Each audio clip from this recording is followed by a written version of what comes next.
pessoal, questão de número 75 do capítulo 9 do Fundamentos de Física do Halliday, volume 1. Após uma colisão perfeitamente inelástica, dois objetos de mesma massa e mesma velocidade escalar deslocam-se juntos com metade da velocidade inicial. Determine o ângulo entre as velocidades iniciais dos objetos. Então, o que a gente quer é o ângulo em relação à entrada da partícula A e a partícula B, ou seja, esse ângulo total em relação uma à outra.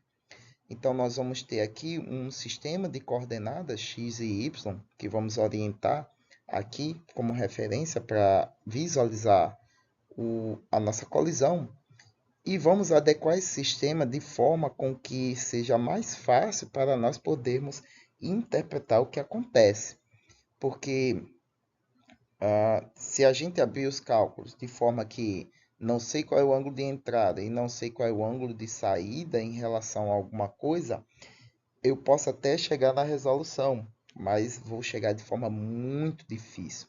Então, dessa forma aqui, nós podemos pegar o seguinte: o ângulo de entrada, eu vou orientar meu sistema de coordenadas de modo que eu vou ter um ângulo de entrada para a partícula B, que eu vou chamar de θ, e um ângulo de entrada φ para a partícula A, de modo que após a colisão, esses objetos vão seguir unidos como um só, paralelos a esse eixo, né?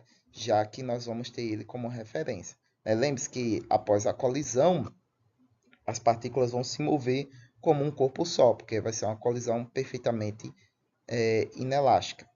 Então, você orienta o seu eixo de coordenada de modo a deixar paralelo a esse movimento após a colisão, porque aí você simplifica o problema, pelo menos em um dos eixos. Qual dos eixos? O eixo y. Então, se você observar aqui, a conservação do momento linear no eixo y vai ficar da seguinte forma. Nós temos a quantidade de movimento das partículas após a colisão e a quantidade de movimento das partículas antes da colisão. Então, lembre-se que após a colisão vai ser a soma das massas das partículas vezes a velocidade após essa colisão. Como não temos velocidade no eixo y após a colisão, esse termo é zero. Então, nós temos esse termo aqui desaparecido. E aí ficamos apenas com a quantidade de movimento da partícula A menos a da partícula B. Menos por quê? Porque uma se movimenta no eixo positivo, uma se movimenta na direção positiva do eixo Y e a B se movimenta no sentido negativo do eixo Y. Sendo assim, então, podemos reescrever elas, né, como sendo a massa, já que MA e MB são iguais, as massas são as mesmas, as velocidades também são as mesmas, né? Quer dizer, a velocidade escalar. E como a gente está aqui em componentes, então qual é a componente y da velocidade A? Bom, se você olhar, ela é o cateto oposto, né, ao ângulo. Se você pegar aqui, ó, y é o cateto oposto ao ângulo, né, para A e para B. Então, vamos ter o que? Seno do ângulo. Para A vai ser o seno de φ e para B vai ser o seno de θ. Então, nós vamos ter que a quantidade de movimento de A tem que ser igual à quantidade de movimento de B antes da colisão. E como a massa e a velocidade são as mesmas para os dois, para que essa equação seja igual, os senos também têm que ser iguais. O seno de φ e o seno de θ tem que ser o mesmo. E para que seno de φ e θ sejam iguais, θ tem que ser igual a φ. Senão, essa igualdade aqui perde o sentido e deixa de ser uma igualdade. Já que nós temos massa e velocidade são as mesmas, os ângulos também têm que ser os mesmos para que o momento linear se conserve pela análise aqui do eixo y. Então, a gente já sabe aqui que θ e φ têm o mesmo valor. Isso já é maravilhoso para a gente. Está vendo como ajustar o nosso sistema de coordenadas de modo a facilitar a nossa vida já vai eliminando diversos problemas que a gente teria tido no decorrer da resolução do problema, porque eu teria dois ângulos diferentes que eu não conheço e eu teria que achar um valor para cada. E daqui para que eu chegasse na conclusão de que θ e φ são os mesmos, já teria se passado muitos cálculos e o desgaste, né, para você chegar nessa conclusão. Então veja que, de forma a simplificar o problema, a gente já chega nessa conclusão e já mata um coelho rapidamente, né? Na verdade, matamos 2 coelhos só, né?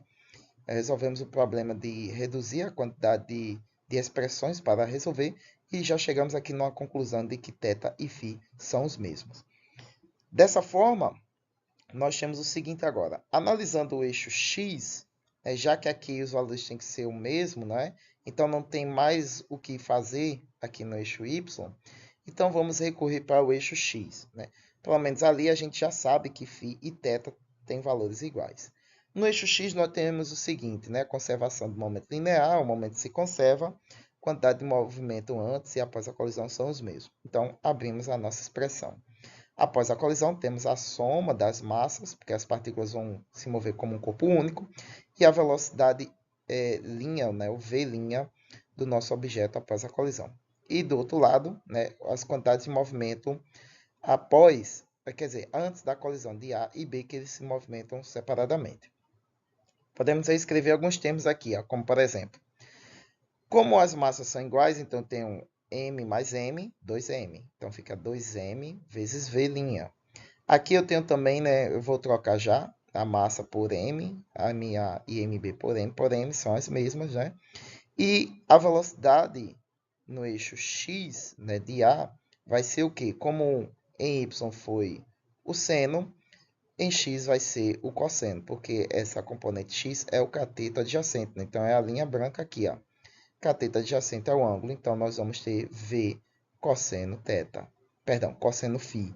E para a partícula B, v cosseno θ. Só que a gente já sabe que θ e φ são iguais, então são o mesmo valor. Então, dessa forma, ficamos com 2mv cosseno θ. Eu escolhi um ângulo, um dos ângulos, né? Você poderia escolher φ, como o valor é o mesmo, independe de qual você escreva. Então, vamos ter a soma de dois termos iguais, então temos duas vezes esse termo, não é? 2mv cosseno θ. E v' é v sobre 2, né? Porque lembre-se que aqui, ó, a metade da velocidade inicial. Então, como v' é a metade da velocidade inicial, né? Do modo da velocidade escalar, então podemos escrever aqui como v sobre 2. Mas antes, vamos fazer o seguinte. Vamos eliminar aqui as massas, o cosseno entre elas é 1. Então, nós vamos ter v cosseno θ igual a v'. E v' a gente sabe que é v sobre 2. Então, nós vamos ter v cosseno θ igual a v sobre 2.